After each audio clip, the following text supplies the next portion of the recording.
할렐루야. 하나님의 은혜를 찬양합니다.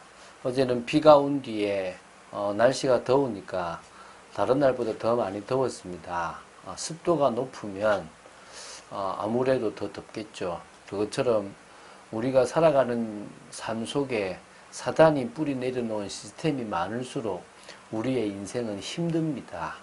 그것을 헤쳐 하나님의 나라를 이루어가는 과정이 쉽지만은 않습니다. 그러나 우리는 반드시 하나님의 나라를 이루는 것이 하나님이 원하시는 것이고 하나님의 뜻을 이루는 것입니다. 오늘도 믿음으로 귀한 자리에 서 있는 여러분 되시기를 주 예수 그리스도 이름으로 축원드립니다.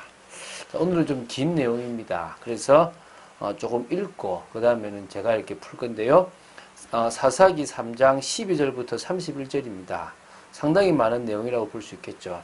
사사기 3장 12절부터 31절은 사사 에훗과 사사 삼갈의 활약을 다루고 있는 부분입니다.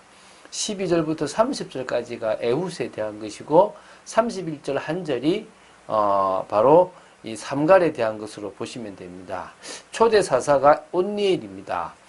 사사로 다스리는 동안에는 이스라엘에 40년 동안 평온함이 있었습니다.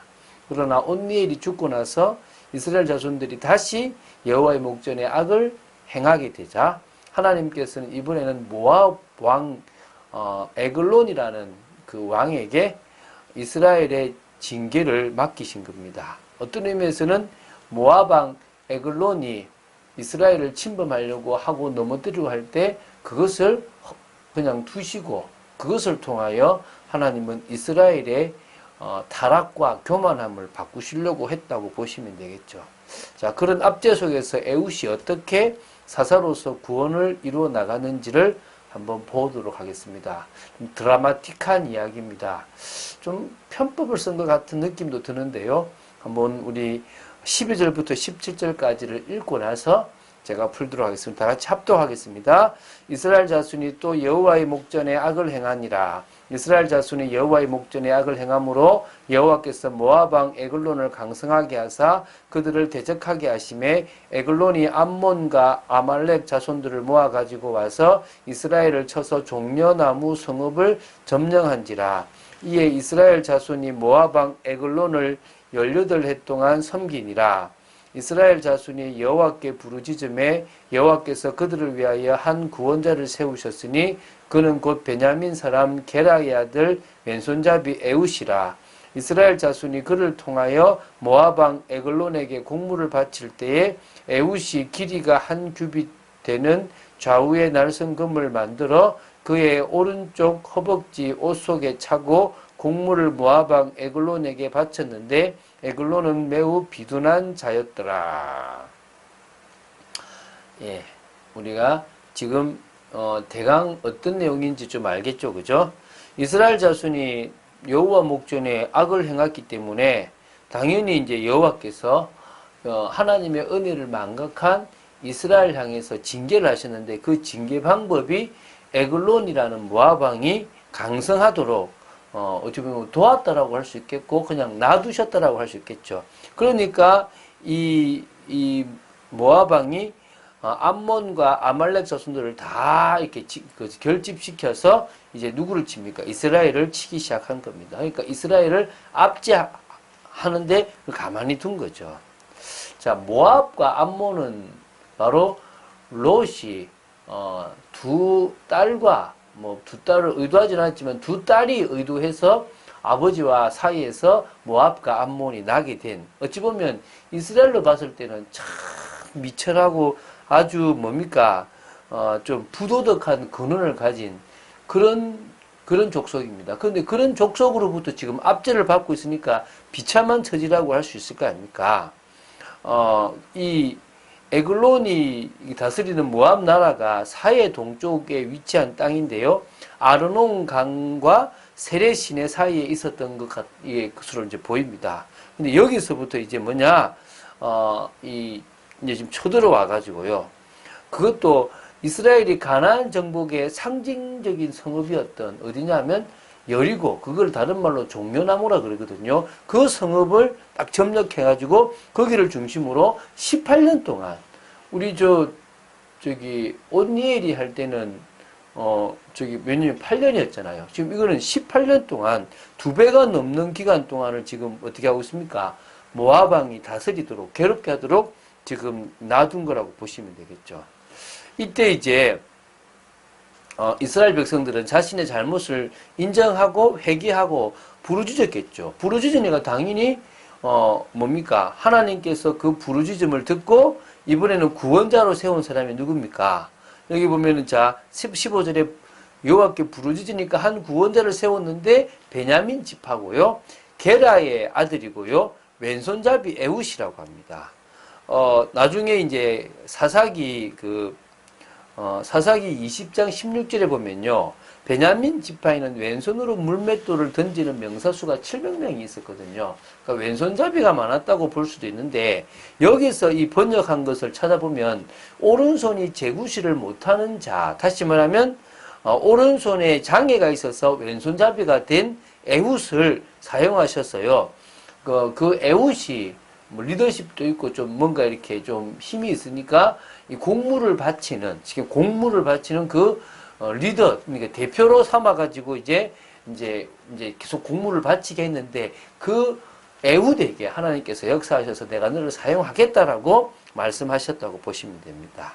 자, 이제 제가 18절, 19절을 좀 보면요. 이것은, 이 공물을 바치고 나서, 공물을 메고 온 자들을 다 보내고요. 자기는, 지금 에글론 왕, 그것도 뭡니까? 길갈 근처에 돌 뜨는 곳에서부터 돌아와서 이렇게 있는 그 왕에게 아랠 말씀이 있다라고 하면서 이제 조용히 은밀하게 말할 것이 있다라고 하면서 이제 1대1로 있기를 만든 겁니다. 근데 이 에글론이 이제 에훗이 늘 잘하니까 믿고 뭐냐면 다 나가라 하고 1대1로 독대를 하게 된 거죠.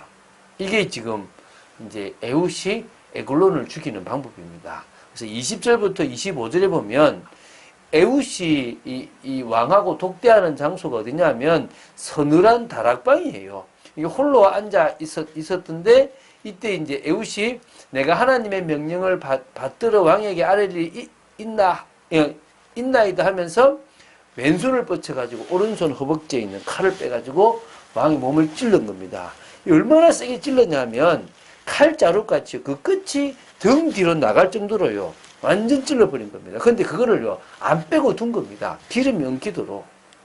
그러니까 이제, 지금 이제 바로 그 에글론은 죽었잖아요. 이 에글론이 비대하다고, 이렇게 몸이 이렇게 아주 이렇게 비대하다고 나오는데, 이제 그러니까 막 엉키고 있는 그때에 다락방의 문을 딱 잠근 겁니다. 그래서 이제, 신하들이 올 때, 자고 있구나라는 생각을 가지게끔 만들고, 그 사이에 에훗은 빨리 도망을 가고요. 신하들이 기다려도 왕이 나오지 않으니까, 에글론 왕이 나오지 않으니까, 문을 열고 들어가 보니까 죽어 있는 겁니다. 놀랬겠죠. 요 틈을 타서요, 26절부터 30절까지 에훗은 어디로 가냐면, 빨리 도망해가지고 스이라로 도망을 하는데요. 이 스이라가 수풀이 많은 지역이에요. 아마 에브라임 산지 부근에 수풀이 많은 데 가서 있었던 것 같아요. 그리고 나서 이제 조금 이제 도망한 그때부터 이제 뭐냐면 나팔을 붑니다. 그러니까 에브라임 산지에 이스라엘 자손들이 그를 따라 내려온 겁니다. 요걸 볼 때 어떻게 느끼냐면 에글론이 하도 18년 동안 압제하니까요. 땅을 버리고 어디로 갔냐면 산지로 도망을 가가지고 거기서 살았던 것 같아요. 그 나팔을 부니까 그 숨어있던 자들이 다 나와서 같이 이제 뭡니까? 이 모압과 싸우는데요. 핵심이 뭐냐면 28절에요. 나를 따르라. 여호와께서 너희의 원수들인 모압을 너희의 손에 넘겨주셨다라고 얘기하는 겁니다. 그러니까 지금요. 확신한 겁니다. 에글론을 죽이고 나서 이미 다 넘겨줬다는 것입니다. 그래서 어디 갔냐면요. 요단강에 딱 강나루에 있은 겁니다. 여리고에서 모압으로 도망가려면 요단을 건너야 되거든요. 한 사람도 놓치지 않겠다는 각오로요. 거기에 딱 배치하고 쫓기 시작한 겁니다. 그러니까요. 그때에 10,000명을 죽였는데 그 10,000명이 다 장사요, 용사였다는 것입니다. 한 사람도 도망 못 치게 다 죽여버리고요. 그래서 이스라엘 수하에 굴복시키고요. 80년 동안을 평온한 일이 벌어진 겁니다. 참 대단하죠, 그죠? 언니엘은 40년인데 이 에훗은요 80년 동안을 평온하게 만든 겁니다. 그리고 이제 31절에 에훗 외에는 아나스의 아들 삼갈이 있어 소모는 막대기로 블레셋 사람 600명을 죽였다라고 얘기하는데요. 그것도 이스라엘을 구원했다라고 얘기합니다.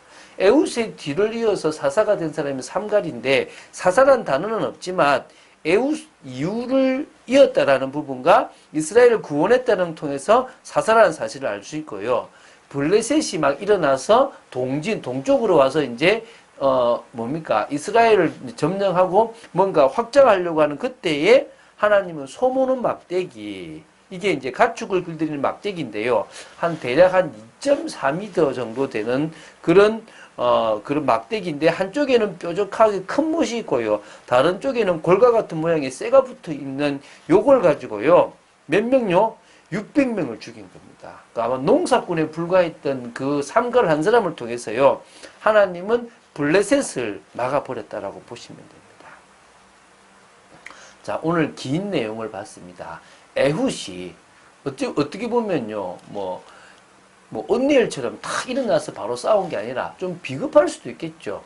공물을 바치는 척 하면서 그를 이제 이렇게 습격해서 죽였으니까. 그러나 하나님은 아주 안심하게 보이는 그걸 통해서요, 이렇게 작전을 감행하시면서 오히려 모압을 이렇게 무너뜨리는 부분들을 보는데요. 어떤 부분에서는요, 하나님이 에훗을 예비하셨고 또 삼갈을 예비하셔서 당신의 시간표에 이스라엘을 구원하는 사람으로 쓰셨다는 것입니다. 지금 우리가 바로 그렇게 준비된 사람입니다. 우리를 통하여 하나님은 예비된 사람들을 살리기 원하시고 그들에게 복음을 전하기를 원하십니다. 흑암에 잡혀있는 그들을 살리시기 원합니다. 구부로 섬을 선교했던 바울팀처럼 우리 역시도 우리가 있는 현장을 살리는 믿음의 사람으로 서야 될 줄로 믿습니다. 그 일을 위해서 하나님은 우리가 말씀 따라가는 축복 누리기를 원하심을 믿으시기 바랍니다. 기도하겠습니다. 주는 그리스도시요 살아계신 하나님의 아들이심을 고백합니다. 말씀 따라가는 축복 누리기를 간절히 소원하며 하나님의 뜻과 계획을 이루는 저희들 되기를 간절히 소원합니다. 정말 믿음으로 도전하기를 원하며 저희들을 통하여 하나님 나라가 임하는 축복 누리기를 원합니다. 주 예수 그리스도 이름으로 기도드립니다. 아멘.